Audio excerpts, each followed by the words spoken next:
저는 30대 중반 남자입니다. 여동생 아이디를 빌려서 글을 씁니다. 이곳이 고민이 있으면 해결된다는 그곳이 맞나요? 저도 심각한 고민이 있어서 인생 선배님들께 조언을 구하겠습니다. 제가 아내를 만난 건 30대 초반이었습니다. 소개팅으로 만난 아내는 누가 봐도 첫눈에 호감이 가는 인상의 호리호리한 체격이었습니다. 단번에 사랑에 빠졌고 성격 또한 좋았고요. 2년 연애할 동안 인생 친구 술 친구 하면서 밤에 야식과 함께 술도 많이 먹었는데 늘 변함없는 체중으로 자기 관리도 잘하는 친구라고 생각을 했습니다. 그리고 이제 결혼한 지 1년이 살짝 넘었고 아이는 아직 없습니다. 결혼할 때 집과 가구는 제가 해왔고요. 모아둔 돈도 있었고 집에서 좀 도와주셨습니다. 아내의 친정 형편이 넉넉지 않아 배려 차원에서 뭐 혼수나 그런 자잘구레한 거 안 했고 아내는 그릇 세트 하나 사들고 왔습니다. 하지만 불공평하다고 생각한 적은 없습니다. 조건을 따지고 한 결혼이 아니니까요. 결혼을 하고 난 뒤에 저희 나이도 나이인지라 아이도 빨리 가져야 하고 아내는 살림에 몰두한다고 하여 직장을 그만두고 집에서 집안일을 합니다. 그 당시 상사의 압박이 심해서 스트레스를 많이 받는 것을 잘 알고 있었기에 결혼하고 자연스레 퇴사를 결정하게 되었습니다. 제 월급이 적은 편은 아니나 아이를 키우려면 큰 돈이 드니 적금도 들고 하기에 살짝 부족하여 아내도 직장을 그만두면 집에서 부업할 거. 요즘 인터넷에 보면 댓글 아르바이트 같은 거 알아봤다며 자기가 부업을 하겠다고 하여 합의로 그만두게 되었습니다. 하지만 지금 현실은 제가 아침에 먼저 일어나 밥도 못 먹고 출근해서 직장까지 차로 1시간 넘게 걸려 도착을 합니다. 전 새벽 6시에 일어나기 때문에 이왕이면 밥을 먹으면 하루가 든든하겠죠. 아무튼 그럼 아내는 10시 넘어 일어나 문구적 거리다가 점심으로 배달 음식을 시켜 먹습니다. 날라오는 카드 사용 문자 명세서를 일일이 보고 싶지는 않지만 한 달에 20번은 넘게 시켜 먹습니다. 그리고 오후에는 밀린 드라마 다시 보기도 하고 미국 드라마 정주행을 합니다. 어떤 날은 가끔 친구들 만나 백화점 가서 쇼핑도 하고요. 어느 순간 뭐 하나 하고 보면 쇼핑 품목도 주로 중명품급을 삽니다. 옷 하나에 30-50만원 하는 것들을 척척 사오더라고요. 요즘은 전염병 때문에 집 밖에 못 돌아다닌다며 집에 있지만 정작 집에서 하는 거 없는 듯 합니다. 집에서 청소도 안 하고 청소기도 일주일에 한두 번 밀고요. 아내가 머리카락이 길어 바닥이 엉망인데도 로봇 청소기가 바닥을 알아서 민다며 청소도 안 합니다. 심지어 빨래도 저는 양복만 입기 때문에 항상 드라이 클리닝을 시키는데 그런 빨래 해봤자 속옷이랑 본인 옷이랑 수건이 전부인데도 일주일에 한 번을 합니다. 어떤 날은 속옷이 없는 날도 있더군요. 입을 속옷이 없다 불만을 토로했더니 속옷을 10종 세트로 더 사다 놓았다고요. 나 원참 제가 아침에 바빠서 입던 옷을 그대로 두고 나갈 때도 있는데 퇴근하고 집에 와보면 그 옷이 그 자리에 그대로 있기도 합니다. 이런 일상적인 것도 엉망인데 세세한 것을 따져보면 정말 집이 과간일 때도 많습니다. 화장실 청소는 한 달에 한 번 하는 것 같기도 하고 늘 냄새가 나고요. 냉장고에서 뭐 좀 먹으려고 꺼내면 전부 유통기한 지난 것뿐입니다. 미국 드라마 보면서 흘린 과자 부스러기 휴지 등등도 그대로 소파에 누워 집에만 가면 스트레스가 쌓입니다. 그리고 저녁엔 제가 퇴근을 하면 인터넷으로 시킨 반찬 몇 가지랑 국은 비비고나 오뚜기 같은 데우기만 하면 되는 음식으로 먹고요. 햇반도 엄청 자주 먹습니다. 솔직히 냉동식품 정말 싫어합니다. 아내가 요리를 잘하지 못하는 건 알았지만 이렇게 냉동식품이나 즉석식품 아니면 아예 집에서 요리를 일절 하지 않습니다. 요리하고 나는 냄새가 싫어서 안 한다고 말은 하는데 그 냄새보다 청소 안에서 나는 냄새가 더 심할 것 같습니다. 이러다가 온몸에서 환경 호르몬이 나올 것만 같아요. 또 그렇게 보니 아내는 결혼 전에 평범한 몸매였는데 지금은 1년 사이에 20kg가 조금 안 되게 쪘습니다. 그래서 조금이라도 외모에 대한 이야기가 나오면 정색하고 예민해지기도 합니다. 지난번에는 맞는 옷이 없어서 옷을 사러 가야 한다길래 새 옷도 좋긴 살을 조금 빼보는 게 어떻겠냐라고 정중히 말했다가 칼 맞을 뻔했습니다. 가장 최근에 본인 살찐 모습 저희 부모님께 보여주기 싫다며 자꾸 살쪘다고 이야기하셔서 듣기 싫다고 아프다고 거짓말하고 혼자 갔다 오라고 했습니다. 솔직히 아버지 생신인데 서운했습니다. 저는 정작 장인 장모님 생신을 가장 큰 행사로 여길 정도로 신경 쓰는 데 고작 다녀오는 것조차 싫다고 하니 핑계로 느껴지기도 하고 실제로 살 때문에 그렇다 할지라도 그럼 살을 좀 빼지 싶은 생각마저 들더라고요. 그러다가 혼자 갔는데 동생이며 부모님들이 물어보는 거에 거짓말로 대충 둘러대고 기분도 좋지 않은 상황에서 문자가 오더라고요. 음식 좀 많이 좀 싸오라고. 오늘은 냉동식품에서 벗어나보자. 그러면서 해맑게 특히 산적이랑 돼지갈비 꼭 싸오라고 하더군요. 솔직히 정 떨어졌습니다. 이렇게 스트레스가 쌓이다 보니 이혼 생각이 솔직히 일주일에 두세 번은 들지만 제가 이렇게 책임감이 없는 사람이었나 싶기도 하고 이 견해보고 싶은데 집에서 청소도 안 하고 빨래도 안 하고 운동도 안 하고 배달 음식만 시켜 먹고 제가 운동하라고 헬스장 PT를 6개월째 끊어줬는데 띄엄띄엄 가더니 어느 순간 중고아입으로 회원권을 팔았다군요. 노력도 안 하는 모습이 싫더라고요. 진짜 요즘 너무 정 떨어지고 각방 쓴 지도 오래됐습니다. 일 끝나고 집에 오면 한 번씩 아내가 관계 요구하는데 솔직히 하기 싫습니다. 이렇게 몇 번 거절했더니 여자 생겼냐며 울면서 의부증까지 생겼습니다. 핸드폰을 저 잘 때 들어와서 확인도 하고 가요. 한 번이라도 본인 모습을 보았으면 좋겠는데 말이죠. 제가 단지 변해버린 아내의 체중이나 외모 때문에 이러는 게 아닙니다. 본인도 어떤 노력하는 모습을 보여줬으면 좋겠다는 겁니다. 이렇게 살다간 아이도 못 가질 것 같고 그동안 모아둔 돈도 없습니다. 맨날 시켜먹고 500 벌어오면 지출이 500입니다. 진짜 이럴 땐 어떻게 해야 아내를 바꿀 수 있을까요? 결혼 전 아내는 예쁘고 성실했으니 그 모습을 다시 찾고 싶습니다. 후기 일단 댓글은 읽어보니 참 제가 이렇게 느끼는 게 정상이구나 싶기도 하고 아내가 보면 속상할 것 같기도 하고 마음이 참 싱숭생숭했습니다. 그렇지만 보여주는 게 맞고 스스로 문제를 알아야 하는 게 맞기에 용기를 내어 글을 올렸다고 말하고 댓글을 보여줬습니다. 처음에는 정 떨어진다는 등 격한 표현은 지워볼까도 생각했었는데 그냥 현실을 자각해야 할 것 같아서 그대로 보여줬습니다. 처음엔 이런 걸 왜 써서 자기를 욕먹이냐고 화를 내고 서운해서 울더니 댓글을 어느 정도 읽고 나서는 자기가 잘못했다고 합니다. 원래 결혼 전 자취할 때도 집에서 이렇게 지냈냐 모르니 사실 그때도 청소는 고사하고 밥도 편의점이나 배달음식으로 폭식을 하는 게 스트레스 풀 방법이었다고 합니다. 그래서 결혼해서는 그런 폭식할 만큼 스트레스가 있었냐 하니까 그런 건 아닌데 확실히 몸도 편해지고 직장 스트레스가 없으니 또 그 전에 습관이 남아있어서 자신을 낳았다고 합니다. 그리고 막상 재택근무도 쉽게 구해지지 않자 불안감에 스트레스가 쌓였다고 하네요.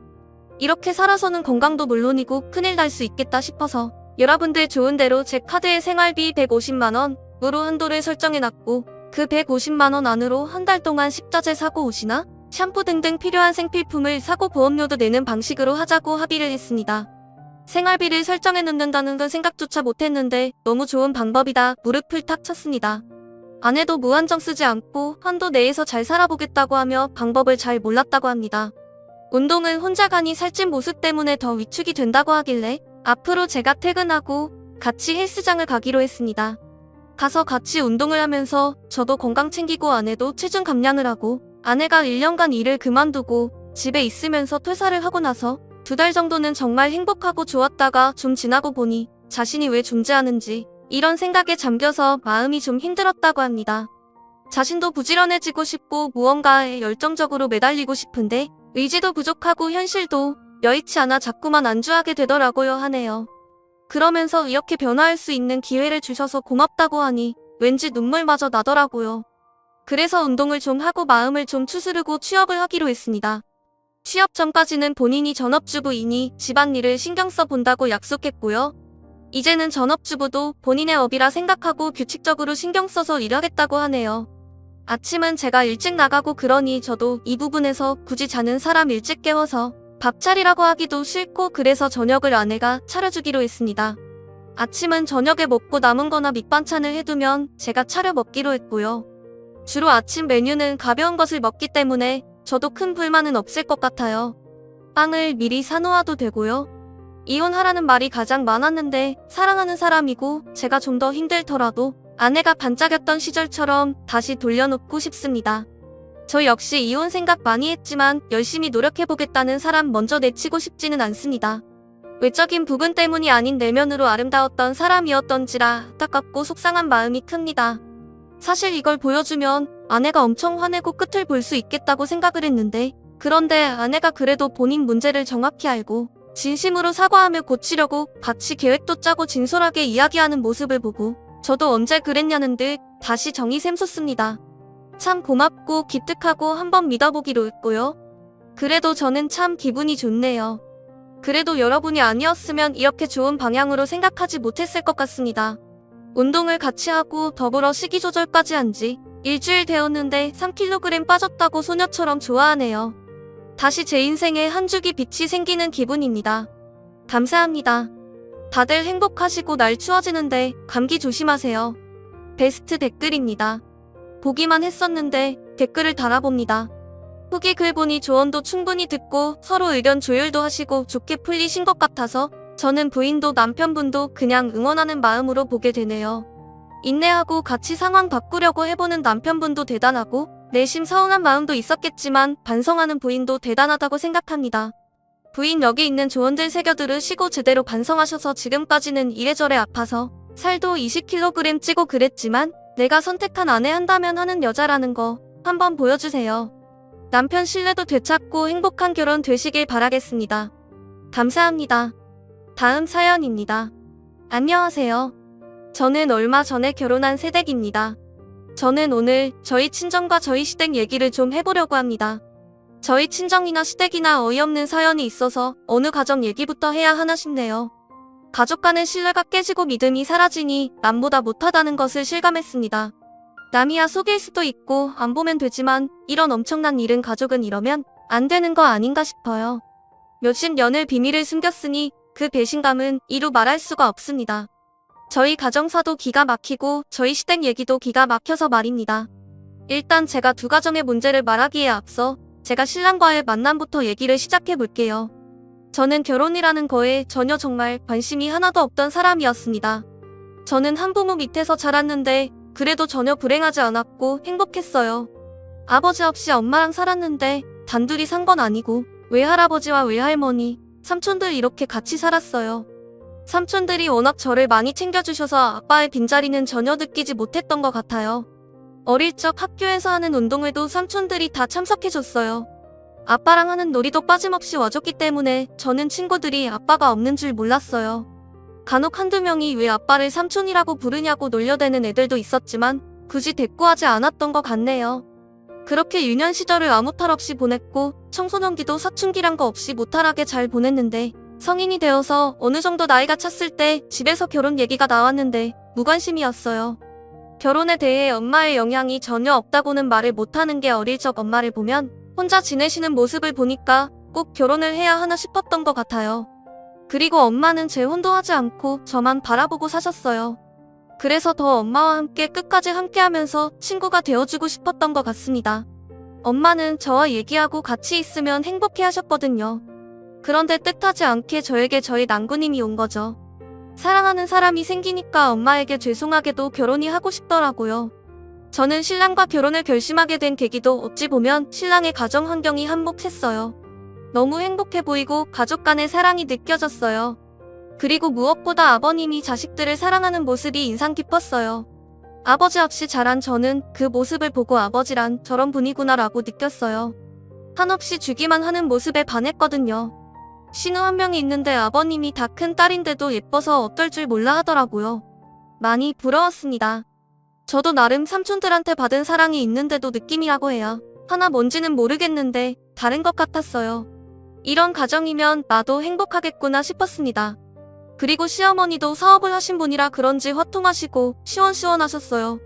그리고 결혼 전까지는 몰랐는데 나중에 결혼하고 보니 엄청난 부자인 것도 알게 되었네요. 그냥 잘 사는 집 정도라고 알고 있었는데 제가 생각했던 것보다 더 잘 살더군요. 그런데 저야 어렵게 자라서 그런지 돈에 큰 욕심은 없어요. 그냥 굶어 죽지 않을 정도의 돈만 있으면 된다는 생각을 가지고 있는 사람이라 시부모님이 부자라고 해도 크게 관심이 안 가더라고요. 저도 일을 하고 있고 신랑도 열심히 살고 있으니까 관심 없었어요. 그리고 저희 돈이 아니고 시부모님 돈이니까요. 나중 일은 미리 고민하는 성격이 아니라서 부자라고 해도 그냥 그렇더군요. 그런데 부자인 것 때문에 일이 생기기도 하더군요. 아버님의 엄청난 사건이 화근이었죠.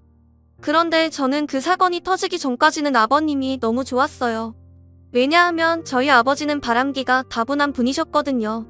그러니까 책임감도 없고 완전 바람둥이셨죠?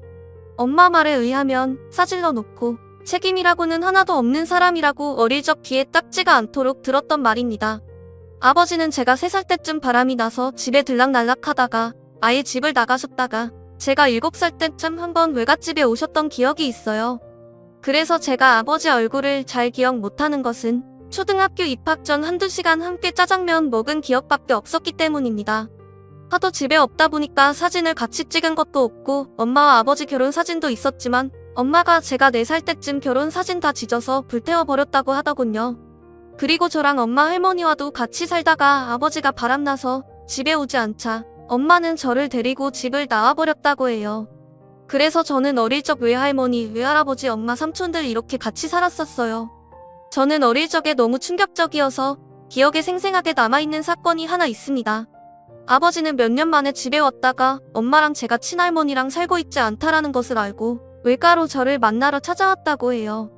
엄마는 저를 절대로 보여주지 않겠다고 했는데 아빠가 엄마 모르게 찾아와 저를 데리고 짜장면을 사주게 되었다고 하더군요. 엄마는 저를 잃어버린 줄 알고 동네에서 난리가 났고 나중에 아버지가 저를 데리고 갔다는 동네 사람들 말을 듣고 가게에 찾아와서 엄마가 난리를 폈던 기억이 있어요. 그때 당시 삼촌들도 같이 왔었는데 아버지를 마구 때리고 가게 안이 아주 난리가 아니었어요. 아버지 당신이 100번 잘못해서 그런지 맞고만 있었던 걸로 기억에 있네요. 그때 당시에는 가족 간의 폭행이라는 게 지금처럼 강하게 처벌하던 때가 아니었어서 삼촌들도 아버지를 마구 때렸던 것 같아요. 삼촌은 아버지를 어떻게든 만나게 되면 밟아버린다고 노래를 불렀는데 그때 정말 원 없이 밟아버린 것 같았습니다. 그래서 저는 아버지 얼굴보다 아버지가 죽도록 얻어터진 기억밖에 없어요. 삼촌이 아버지한테 2번 다시 나타나면 그땐 가만두지 않겠다고 말을 해서 이혼하고 그 이후로는 한 번도 저를 보러 오지 않았다고 엄마한테 들었는데 나중에 아버지를 만나게 되면서 알게 된 것은 아버지가 저를 한 번 보고 나서는 계속 아른거려서 먼 발치에서라도 저를 보기 위해 1년에 10번 정도는 왔었다고 말을 하더군요. 그런데 그 말을 들으니까 더 화가 났어요. 이제 와서 그게 무슨 소용이고 뭘 어쩌란 것인지 그리고 왜 이제서야 나타난 것인지 너무 미웠어요. 그리고 더 어이없는 것은 그동안 아버지는 결혼을 4번이나 했다고 들었기 때문입니다. 듣고도 믿어지지 않는 얘기였어요. 저희 엄마가 첫 번째 부인도 아니라고 하는 거예요. 그것도 충격이었습니다. 엄마가 한 번도 말을 해주지 않아서 모르고 있었는데 나중에 엄마에게 들어보니 엄마도 아버지가 초혼이 아니라는 것을 결혼하고 저를 가지고 나서 알았다고 합니다.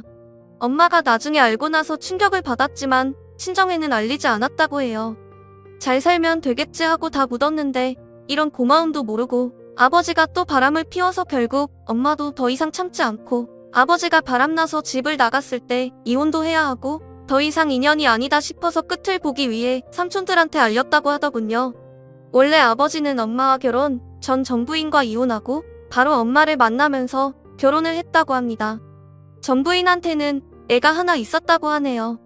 그러다 엄마랑 헤어지고 실컷 이 여자 저 여자 바람피다 새파랗게 젊은 여자랑 또 결혼해서 애둘 낳고 또 헤어져 지금 살고 있는 부인에게서 또 자식이 셋이나 있다는 거예요. 정말 기가 막혔습니다.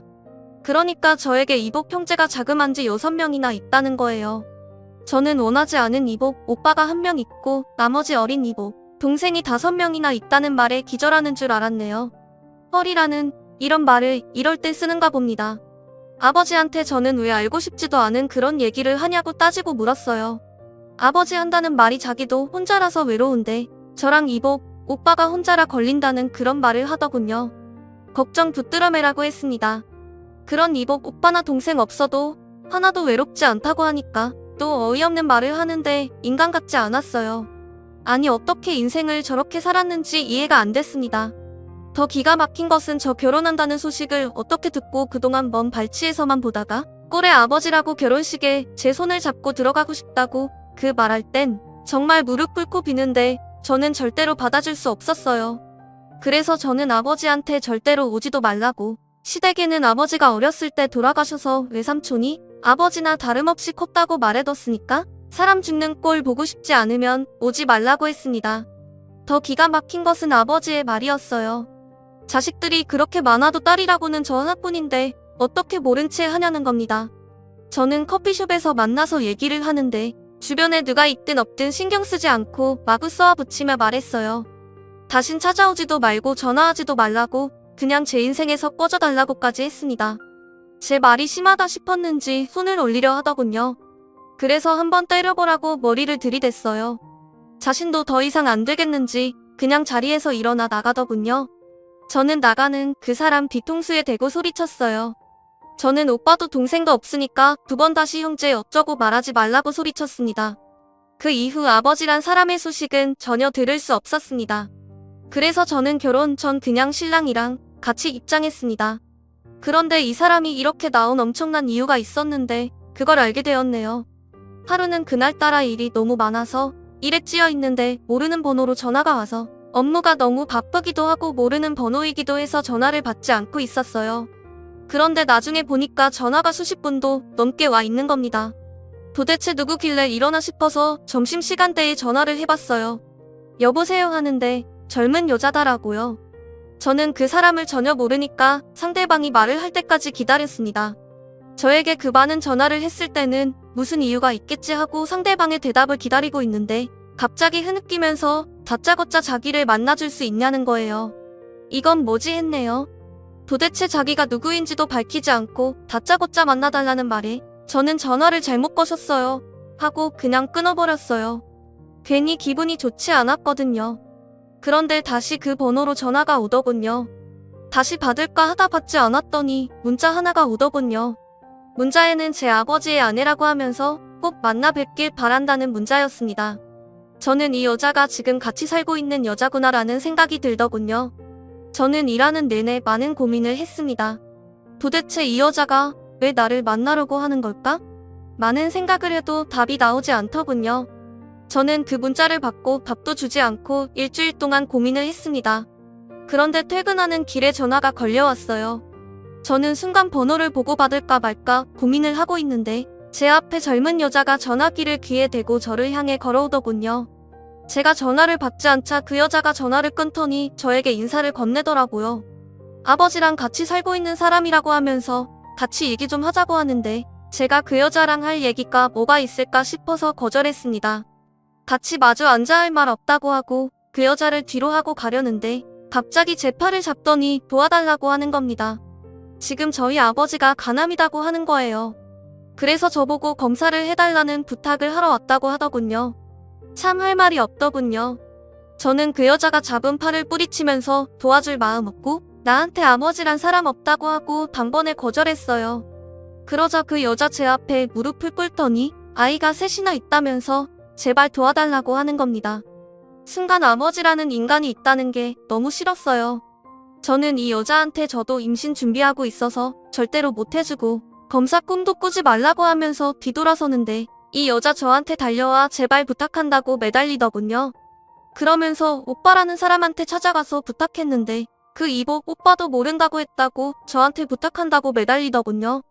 저는 모르는 일이라고 지금까지 남처럼 살았듯이 앞으로도 그렇게 살자고 하고 저는 땅바닥에 주저앉아 울고 있는 여자를 뒤로 하고 택시를 잡아 타고 그 자리를 떠났어요. 가만히 보니까 아버지라는 사람 제 결혼이 문제가 아니고 간 때문에 내 앞에 나타난 건 아닌가 싶더군요. 행여나 자기가 못 준 사랑 주울 때가 되니까 결혼식 때나 손잡아주려고 나타났는지도 모르겠지만 이건 아닐 거라고 생각하고 싶어요. 저는 이렇게 어마어마한 고민이 생기게 되었습니다.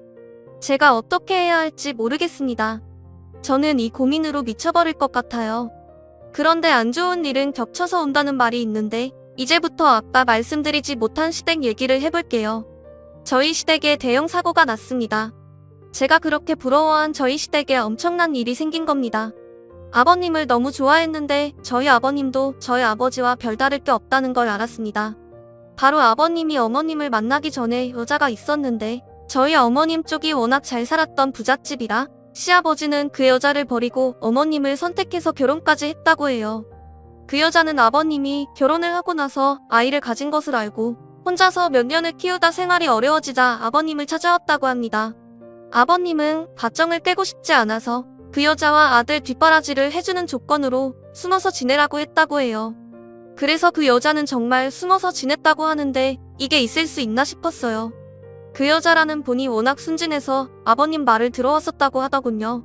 그렇게 어머님 모르게 보살펴왔는데 신랑의 이복형이 그 사실을 모르고 살다가 이번에 자기 아버지에 대해 알게 되면서 저희 시댁에도 밝혀지게 되었네요.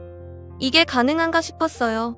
어쨌든 문제는 그 아들이란 사람이 학교 때도 성인이 되어서도 속을 썩여서 아버님이 그 아들 모르게 그리고 계속 어머님 모르게 뒷수습 다 해오고 있었는데 결국 남편의 이복형이 모든 걸 알고 어머님 앞에 나타난 거예요. 신랑의 이복형이 아버님에 대해 알게 되면서 아버님은 가족들 모르게 혼자서 수습해 보려고 그 아들한테 조금만 더 기다리고 있으면 어느 정도 재산을 떼어주겠다고 약속을 했는데 아버님이 얘기한 재산이 자기 성에 안 차기도 하고 아버님이 자꾸 미루니까 그 남자는 기다리지 못하고 더군다나 시아버지 쪽이 부자라는 것을 알고 더 많은 욕심을 부리고 법도 없이 어디서 들은 것은 있었는지 이복 형제도 법률상으로 상속 권한이 있다고 하면서 어머님 앞에 나타난 거죠. 그런데 아주 어리석은 짓을 하고 만 겁니다. 그 많은 재산은 다 어머님 앞으로 되어 있거든요. 아버님은 어떻게 해서든 어머님 꼬셔서 재산을 빼돌려서 그 아들한테 주려고 했던가 봐요. 어머님도 그 일이 있기 전에 진짜 아버님 앞으로 어느 정도 재산을 돌려놓으려고 했는데 그때 신랑의 이복형이 나타난 겁니다. 아주 타이밍을 잘 맞춰줘서 말입니다. 이렇게 해서 저희 시댁에 한바탕 난리가 났습니다. 그 남자는 아버님을 협박하고 어머님도 협박하고 거기다 저희 신랑과 시누이까지 협박을 했어요.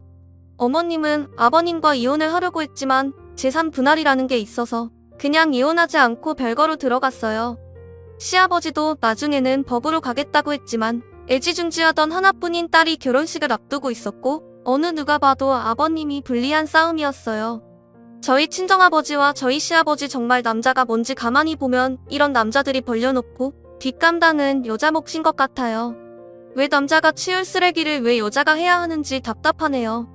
너무 답답한 마음에 누군가에게 털어놓고 싶어 이렇게 글을 쓰게 되었습니다. 시댁에 이런 일을 겪으면서 엄마가 하던 말이 생각나네요.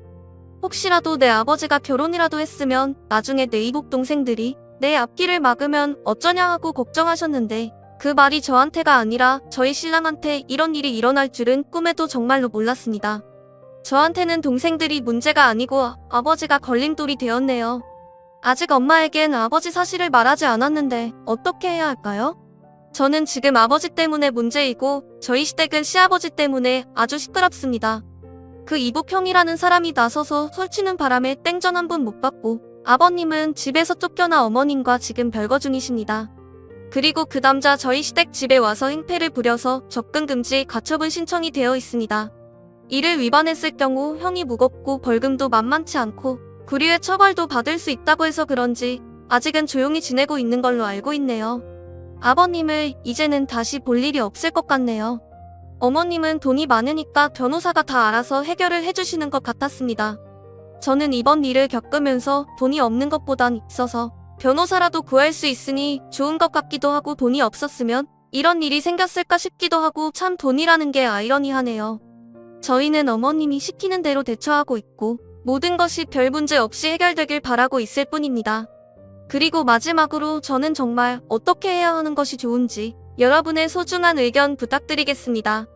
감사합니다.